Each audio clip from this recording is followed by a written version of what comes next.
ಇಡೀ ಪ್ರಪಂಚ ಎಲ್ಲರೂ ಕೂಡ ಒಂದಲ್ಲ ಒಂದು ರೀತಿಯ ಭಗವಂತನ ಮಕ್ಕಳೇ. ನಾಳೆ ದಿವಸ ನಮ್ಮ ಧರ್ಮ ಅಳಿಸಿ ಹೋಗುತ್ತೆ. ಆ ಅಳಿಸಿ ಹೋಗೋದಕ್ಕಿಂತ ಮುಂಚೆ ಉಳಿಸಿ ಬೆಳೆಸಬೇಕಾದಂಥದ್ದು ಪ್ರತಿಯೊಬ್ಬ ಭಾರತೀಯರ ಕರ್ತವ್ಯ.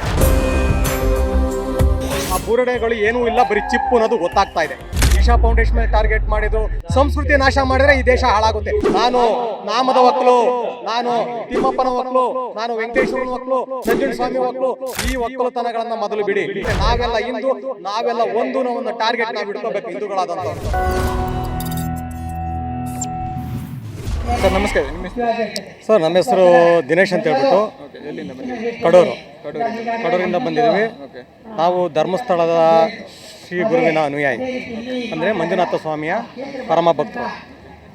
ಆ್ಯಕ್ಚುಲಿ ಇಡೀ ಕರ್ನಾಟಕ ಅಲ್ಲ, ಇಡೀ ದೇಶ, ಇಡೀ ಪ್ರಪಂಚ ಎಲ್ಲರೂ ಕೂಡ ಒಂದಲ್ಲ ಒಂದು ರೀತಿಯ ಭಗವಂತನ ಮಕ್ಕಳೇ ಅಲ್ವಾ? ಇವತ್ತೇನಾಗ್ತಾ ಇದೆ, ನಮ್ಮ ಸನಾತನ ಧರ್ಮದ ಮೇಲೆ ಪರಿಪೂರ್ಣವಾದಂಥ ಒಂದು ಟಾರ್ಗೆಟ್ ಮಾಡ್ತಿದ್ದಾರೆ. ಪರಿಪೂರ್ಣವಾದ ಟಾರ್ಗೆಟ್ ಅಂದರೆ ಎಲ್ಲ ರೀತಿಯಾದಂಥ ಆಯಾಮಗಳಿಂದ ಟಾರ್ಗೆಟ್ ಮಾಡ್ತಾ ಇದ್ದಾರೆ. ಯಾವ್ದಾದ್ರು ಒಂದು ಸಣ್ಣ ವಿಷಯ ಸಿಕ್ಕಿದ್ರು ಸುಖ ಅದ್ರ ಮುಖಾಂತರ ಬಂದು ಟಾರ್ಗೆಟ್ ಮಾಡುವಂಥ ಮನಸ್ಥಿತಿ ಒಂದು ಜಿಹಾದಿಗಳ ಗುಂಪಲ್ಲಿದೆ. ಅಂದರೆ ಅವ್ರು ಕಮ್ಯುನಿಸ್ಟ್ ಗುಂಪು, ಎಡಪಂಥೀಯರು ಅಂತ ಏನು ಹೇಳ್ತೀವೋ ಆ ಮುಖಾಂತರ ಬಂದು ಮಾಡ್ತಾ ಇದ್ದಾರೆ.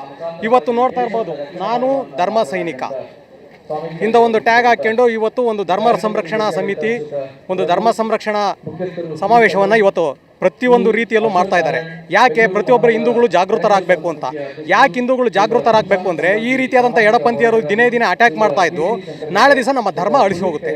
ಆ ಅಳಿಸಿ ಹೋಗೋದಕ್ಕಿಂತ ಮುಂಚೆ ಉಳಿಸಿ ಬೆಳೆಸಬೇಕಾದಂಥದ್ದು ಪ್ರತಿಯೊಬ್ಬ ಭಾರತೀಯರ ಕರ್ತವ್ಯ.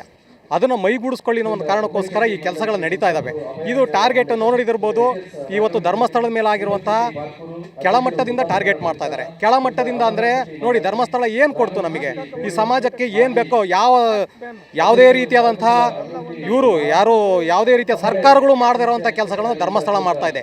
ಅಂದರೆ ಮೂಲಭೂತ ಸೌಕರ್ಯಗಳಾಗ್ಬೋದು, ಕುಡಿಯೋ ನೀರಿನ ಘಟಕ ಆಗಿರ್ಬೋದು, ಒಂದು ರೈತರ ಉದ್ಯೋಗಗಳಾಗಿರ್ಬೋದು, ಮತ್ತು ಸಣ್ಣ ಗುಡಿ ಕೈಗಾರಿಕೆಗಳಿಗಾಗಿರ್ಬೋದು, ಮತ್ತು ಅನೇಕ ತಾಯಂದರಿಗೆ ಒಂದು ಉತ್ತಮವಾದಂಥ ಒಂದು ಆರ್ಥಿಕ ಶಕ್ತಿಯನ್ನು ನೀಡೋದಾಗಿರ್ಬೋದು, ಆಮೇಲೆ ಆಸ್ಪತ್ರೆಗಳಾಗಿರ್ಬೋದು, ವಿದ್ಯಾಭ್ಯಾಸ ಆಗಿರ್ಬೋದು, ಈ ರೀತಿ ನೋಡ್ಕೊತ ಹೋದರೆ ಅದು ಅವಿನಾಭಾವ ಸಂಬಂಧ. ಪ್ರಕೃತಿ ಹೇಗೆ ನಮಗೆ ಪರಿಪೂರ್ಣವಾದಂಥ ಒಂದು ವ್ಯವಸ್ಥೆ ಕೊಡಿಸ್ತಾರೋ ಆ ಪ್ರಕೃತಿಯ ಮತ್ತೊಂದು ಸ್ವರೂಪನೇ ಶ್ರೀ ಕ್ಷೇತ್ರ ಧರ್ಮಸ್ಥಳ. ಪ್ರಕೃತಿಯ ಮತ್ತೊಂದು ಸ್ವರೂಪನೇ. ಆ ಧರ್ಮಸ್ಥಳವನ್ನು ಏನಾದರೂ ಮಾಡಿ ಟಾರ್ಗೆಟ್ ಮಾಡಬೇಕು ಅನ್ನೋ ಒಂದು ಕಾರಣಕ್ಕೋಸ್ಕರ ಹುನ್ನಾರ ಮಾಡಿ ಹೊಡೆಯುವಂಥ ಕೆಲಸಗಳನ್ನ ಮಾಡಿದರು. ಆದರೆ ಇವತ್ತು ಅದ್ರ ಬಟಾ ಬಯಲಾಗ್ತಾ ಇದೆ. ಬಟಾ ಬಯಲು ಯಾಕಾಗ್ತಾ ಇದೆ ಅಂದರೆ, ಆ ಧರ್ಮಸ್ಥಳದಲ್ಲಿರುವಂಥ ಅಣ್ಣಪ್ಪ ಸ್ವಾಮಿಯಲ್ಲಿರುವಂಥ ಆ ಮಹಾನ್ ಶಕ್ತಿ, ಆ ಮಹಾನ್ ಚೈತನ್ಯ. ಇವತ್ತು ಇಷ್ಟು ಜನ ಬಂದಿದ್ದಾರೆ, ನೋಡ್ತಾ ಇರ್ಬೋದು. ಇವತ್ತು ಸಾವಿರಾರು ಜನ ಬಂದಿದ್ದಾರೆ. ಇಲ್ಲಿ ನಾವು ಬರೀ 100 ಜನ ಬರ್ತಾರೆ ಅಂತ ಟಾರ್ಗೆಟ್ ಮಾಡೋ, ಆದರೆ ಇವತ್ತು ಜನ ಜಾಗೃತರಾಗ್ತಾ ಇದ್ದಾರೆ. ಇನ್ನೂ ಜಾಗೃತವಾಗಬೇಕಾಗಿದೆ. ನಾವು ಯಾಕೆ ಈ ವಿಷಯ ಹೇಳ್ತಾ ಇದ್ದೀನಿ ಅಂತ ಹೇಳಿದ್ರೆ, ನಮ್ಮ ದೇಶ ಇರುವಂಥದ್ದು ಸರ್ವ ಜನಾಂಗ ಇರುವಂಥದ್ದು.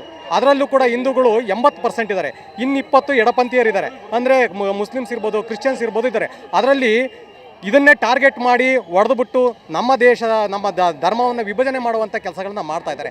ಅವ್ರು ಮಾಡ್ತಾ ಇರೋವಂಥದ್ದು ಈ ಕ್ಷುಲ್ಲಕ ಕಾರಣಕ್ಕೋಸ್ಕರ ಒಂದು ಸ್ವಾಧೀನ ಪಡ್ಕೊಳ್ಬೇಕು, ಇವರನ್ನ ಪರಿಪೂರ್ಣವಾಗಿ ಮುಗಿಸ್ಬೇಕು ಅನ್ನೋ ಒಂದು ಕಾರಣಕ್ಕೋಸ್ಕರ ಮಾಡ್ತಾಯಿದ್ದಾರೆ.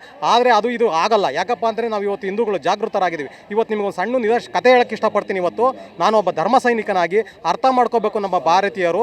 ಇವರು ನೋಡಿ, ಎಡಪಂಥೀಯರು ಇರುವಂಥದ್ದು ಕೇವಲ 20%, ಹಿಂದೂಗಳಿರೋದು 80%. ಅದೇ ರೀತಿ ಒಂದು ಹಾಸ್ಟೆಲ್ ಅಂತ ತಗೊಳ್ಳಿ, ಅದರಲ್ಲಿ 20% ಅನ್ಯ ಧರ್ಮೀಯರು ಇರ್ತಾರೆ, ಇನ್ನು 80% ಹಿಂದೂಗಳಿರ್ತಾರೆ. ಅದರಲ್ಲಿ ಹಿಂದೂಗಳಲ್ಲಿ 80 ಜನದಲ್ಲಿ ಒಗ್ಗಟ್ಟಿಲ್ಲ. ಏನಾಗಿದೆ ಅದರಲ್ಲಿ 80 ಜನದಲ್ಲಿ ಒಂದು 20 ಜನಕ್ಕೆ, ಒಂದು 15 ಜನಕ್ಕೆ, ಒಂದು 18 ಜನಕ್ಕೆ ನನಗೆ ಈ ತಿಂಡಿ ಬೇಕು, ಆ ತಿಂಡಿ ಬೇಕು ಅಂತ. ಇವು ಜಾತಿಗಳು. ಆದರೆ 20% ಏನಿರ್ತಾರೋ ಅವ್ರ ಅಜೆಂಡಾ ಒಂದೇ ಇರುತ್ತೆ, ನಮಗೆ ಚಿತ್ರಾನ್ನನೇ ಬೇಕು ಅಂತ. ಅಂದರೆ ಅವ್ರ ಧರ್ಮ ಉಳಿಸೋದೇ ಅವ್ರಿಗೆ ಅಜೆಂಡಾ ಆಗಿರುತ್ತೆ. ಅವ್ರೇನು ಮಾಡ್ತಾರೆ, ಒಂದೊಂದು ಟಾರ್ಗೆಟ್ ಇಟ್ಕೊಂಡು ಮಾಡ್ತಾರೆ. ನಮ್ಮ ಹಿಂದೂಗಳಲ್ಲಿ ಏನಾಗಿದೆ, ಆ ರೀತಿಯಾದಂಥ ಮನೋಭಾವ ಇಲ್ಲ. ಯಾರು ಚಿತ್ರಾನ್ನ ಬೇಕು ಅಂತಾನೋ ಅವನ್ನ ಕೈ ಇಟ್ಕೊತಾರೆ, ಯಾರು ಮೊಸರನ್ನ ಬೇಕು ಅಂತಾರೋ, ಯಾರು ಪುಳಿಯೋಗರೆ ಬೇಕು ಅಂತಾರೆ. ಈ ರೀತಿಯಾದಂಥ ವಿಭಜನೆ ಮಾಡಿದ್ದಾರೆ. ಜಾತಿಯಲ್ಲಿ ವಿಭಜನೆ ಮಾಡ್ಕೊಂಡು ಇವರು ಹೊಡೆದು ಹಾಳ್ತಾ ಇದ್ದಾರೆ. ಆ ಟಾರ್ಗೆಟನ್ನು ಹಿಡ್ಕೊಂಡ್ಬಿಟ್ಟು ಇವತ್ತು ಅದೇ ರೀತಿಯಾದಂಥ ಎಡಪಂಥೀಯರು ಇವತ್ತು ಧರ್ಮಸ್ಥಳವನ್ನು ಟಾರ್ಗೆಟ್ ಮಾಡಿದ್ದಾರೆ. ಅಂದರೆ ಒಂದು ಯೂಟ್ಯೂಬ್ ಚಾನಲ್ ಈ ಒಂದು ಪ್ರಕರಣನ ಇಲ್ಲಿವರೆಗೆ ತಗೊಂಡ್ಬಂತ. ಹೌದು, ಯೂಟ್ಯೂಬ್ ಚಾನಲ್ ನೋಡಿ, ನಮ್ಮಲ್ಲಿ ಕರುಣೆ ಅನ್ನೋದು ಬ್ಲಡ್ಡಲ್ಲೇ ಇದೆ. ಸನಾತನ ಧರ್ಮದಲ್ಲಿ ಕರುಣೆ ಅನ್ನೋದು ಬ್ಲಡ್ಡಲ್ಲೇ ಇದೆ. ಸನಾತನ ಧರ್ಮ ಕೊಟ್ಟಿರೋವಂಥದ್ದು ಏನು ಅಂದರೆ, ನೀನು ತಿನ್ನು, ಇದ್ದರಿಗೂ ತಿನ್ನೋಕ್ಕೂ ಬಿಡು, ಅವ್ರನ್ನೂ ಬೆಳೆಸು, ನಿಮ್ಮನ್ನು ಬೆಳೆಸು. ಅಂದರೆ ಸಹಭಾಗಿತ್ವ, ಸಮಾಜತೆ, ಒಂದು ಸಮಾನತೆಯ ಮನಸ್ಥಿತಿ ನಮ್ಮಲ್ಲಿದೆ. ಅದರಲ್ಲೂ ವೈರಾಗ್ಯ ಭಾವ ಎತ್ತಿದ ಕೈ ನಮ್ಮಲ್ಲಿ. ಹಿಂದೂ ಸನಾತನ ಧರ್ಮದಲ್ಲಿ ವೈರಾಗ್ಯ ಭಾವ ಎತ್ತಿದ ಕೈ. ಯಾವುದೇ ರೀತಿಯಾದಂಥ ತಲೆ ಇಟ್ಟು ತಲೆಯ ಮೇಲೆ ಗನ್ ಇಟ್ಕೊಂಡು ಈ ಧರ್ಮವನ್ನೇ ಉಳಿಸಿ ಈ ಧರ್ಮವನ್ನೇ ಬೆಳೆಸಿ ಅನ್ನೋ ಮನೋಭಾವ ನಮ್ಮಲ್ಲಿಲ್ಲ. ನಮ್ಮಲ್ಲಿರೋದು ಪ್ರೀತಿ, ಪ್ರೇಮ, ಕರುಣೆ ಅಂತ ಮಾನವೀಯ ಮೌಲ್ಯಗಳು.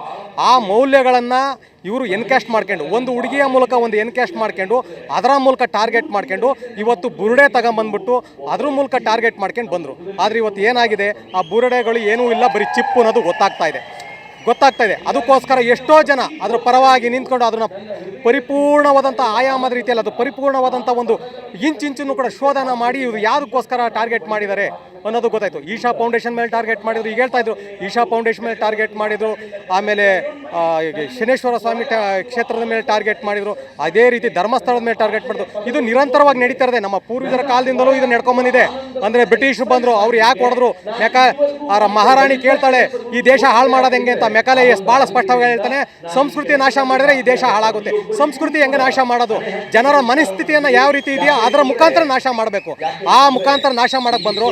ಆದರೆ ನಾವು ಗುಲಾಮರಾಗ್ತಾ ಹೋದ್ವಿ ವಿನಃ ಆ ಸಂಸ್ಕೃತಿಯನ್ನು ಉಳಿಸೋಕ್ಕೋಸ್ಕರ ಅದರ ಇನ್ವಾಲ್ವ್ ಆಗೋವಂಥ ಕೆಲಸಗಳನ್ನು ನಾವು ಮಾಡಲಿಲ್ಲ ಹಿಂದೂಗಳಾದಂಥ. ಆ ಇನ್ವಾಲ್ವ್ ಆಗಿರೋವಂಥ ಕೆಲಸಗಳನ್ನು ಮಾಡಿದಿದ್ರೆ ಇವತ್ತು ಅವ್ರು ನಮ್ಮನ್ನು ಮುಟ್ಟಕ್ಕಾಗ್ತಿರಲ್ಲ. ಆ ಇನ್ವಾಲ್ವ್ಮೆಂಟ್ ಇಲ್ಲದೇ ಇರೋದ್ರಿಂದ ಈ ರೀತಿಯಾದಂಥ ಒಂದು ಟಾರ್ಗೆಟ್ ಮಾಡ್ತಾರೆ. ಆದ್ದರಿಂದ ನಾನು ಕೇಳೋದಿಷ್ಟೇ, ನಾನು ನಾಮದ ಒಕ್ಕಲು, ನಾನು ತಿಮ್ಮಪ್ಪನ ಒಕ್ಕಲು, ನಾನು ವೆಂಕಟೇಶ್ವರನ ಒಕ್ಕಲು, ನಾನು ಈ ಯಾವುದೋ ನಂಜುಂಡ ಸ್ವಾಮಿ ಒಕ್ಕಲು, ಈ ಒಕ್ಕಲುತನಗಳನ್ನು ಮೊದಲು ಬಿಡಿ. ನಾವೆಲ್ಲ ಹಿಂದೂಗಳು ಅನ್ನೋದು ಒಂದು ಮೊದಲು ಮೈಗೂಡಿಸ್ಕೊಳ್ಳಿ. ನಾನು ಕೇಳೋದು, ಆ ಹಿಂದೂಗಳು ಅನ್ನೋದು ಮೈಗೂಡಿಸ್ಕೊಂಡಾಗ ಮಾತ್ರ ನಮ್ಮ ದೇಶ ಸುಭಿಕ್ಷವಾಗಿರುತ್ತೆ, ಶಾಂತಿಯಾಗಿರುತ್ತೆ, ನೆಮ್ಮದಿಯಾಗಿರುತ್ತೆ. ನಾವೆಲ್ಲ ಹಿಂದೂ, ನಾವೆಲ್ಲ ಒಂದು ನಾವನ್ನು ಟಾರ್ಗೆಟ್ ನಾವು ಇಟ್ಕೋಬೇಕು ಹಿಂದೂಗಳಾದಂಥವ್ರು. ಅವಿದ್ದರೆ ನಾವೆಲ್ಲ ನಮ್ಮ ಧರ್ಮ, ನಮ್ಮ ಶಕ್ತಿ ಏನಿದೆಯೋ ಅದನ್ನು ನಾವೆಲ್ಲರೂ ಮೈಗೂಡಿಸ್ಕೊಂಡಾಗ ಮಾತ್ರ ಅದು. ಇವತ್ತೇನಾಗಿದೆ, ಜಾತಿಯನ್ನು ವಿಭಜನೆ ಮಾಡ್ಕೊಂಡು ಆಳಿದಾರ ಬ್ರಿಟಿಷ್ ಬಂದ್ರು. ಇವರು ಯಾರು ಇಲ್ಲಿ ಮುಟ್ಟ ಆಳಿದಾರ ಅಂತವ್ರು. ಈಗಲಾರು ಜನ ಜಾಗೃತಿ ಆಗಬೇಕು. ಇವರೆಲ್ಲ ಅಪ್ಪುಟ್ಟಿದಂತಹ ನಾಯಕರುಗಳಲ್ಲ, ನಮ್ಮನ್ನೆಲ್ಲ ಒಡೆದು ಆಳಿರುವಂಥ ಮಿಂಡ್ರುಗುಟ್ಟಿದ ನಾಯಕರುಗಳು ಅಂತ ತಿಳ್ಕೊಬೇಕು ನಾವು. ಇವತ್ತು ಅಂಥ ವ್ಯವಸ್ಥೆಯಲ್ಲಿ ನಾವು ಬದುಕ್ತಾ ಇದ್ದೀವಿ. ಇವತ್ತು ಅಂಥ ಆಯಾಮ ಕೊಟ್ಕೊಂಡು ಆ ರೀತಿಯಾದಂಥ ತನಿಖೆಗಳು ಮಾಡ್ತಾ ಇದ್ದಾರೆ ಅಂದರೆ ಅರ್ಥ ಮಾಡ್ಕೋಬೇಕಾಗಿತ್ತು ನಮ್ಮ ಜನ. ಎಷ್ಟೋ ಜನ ಸಾರ್ವಜನಿಕ ಆಸ್ತಿ ಪಾಸ್ತಿಗಳಿಗೆ ಬೆಂಕಿ ಇಟ್ಟರಲ್ವಾ, ಆ ಟೈಮಲ್ಲಿ ಇವರು SIT ತನಿಖೆಗಳನ್ನ ಮಾಡಲಿಲ್ಲ. ಎಷ್ಟೋ ಹೆಣ್ಣುಮಕ್ಳುಗಳ ಮೇಲೆ ಬಲಾತ್ಕಾರ ನಡೆದು, ಮಕ್ಕಳುಗಳ ಮೇಲೆ ಬಲಾತ್ಕಾರ ನಡೆದು, ಎಷ್ಟೋ ಟಾರ್ಗೆಟ್ ಮಾಡ್ಕೊಂಡು ಮತಾಂತರಗಳು ಮಾಡಿದ್ರು, ಜಿಹಾದಿಗಳು ಉಟ್ಕೊಂಡ್ರು, ಆದರೂ ಕೂಡ ಟಾರ್ಗೆಟ್ ಮಾಡಲಿಲ್ಲ. ಆದರೆ ನಿರ್ದಾಕ್ಷಿಣ್ಯವಾಗಿ ಯಥಾಸ್ಥಿತಿಯಾಗಿ ಇಮಿಡಿಯೇಟ್ ಆಗಿ SIT ತನಿಖೆ ಮಾಡಿ ಟಾರ್ಗೆಟ್ ಮಾಡಿ ಧರ್ಮಸ್ಥಳವನ್ನು ಟಾರ್ಗೆಟ್ ಮಾಡಿದ್ರು. ಇದನ್ನ ಅರ್ಥ ಮಾಡ್ಕೋಬೇಕಾಗಿತ್ತು ನಮ್ಮ ಜನ.